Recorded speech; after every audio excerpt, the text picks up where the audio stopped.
Welcome to Business Central video series. This is Michael Pito from Vistas Cloud.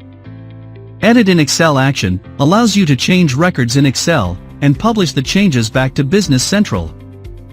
To add new customer record, search for customers in the Tell Me window and select the related link.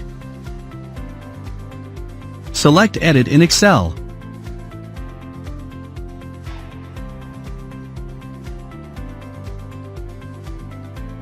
When Excel opens, you will see the Excel add-in pane on the right. You need to provide your sign-in details.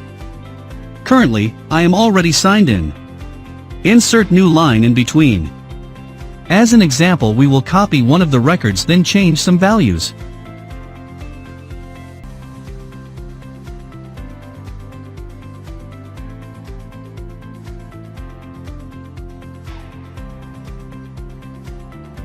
Set 0 to all amounts and leave last date modified empty.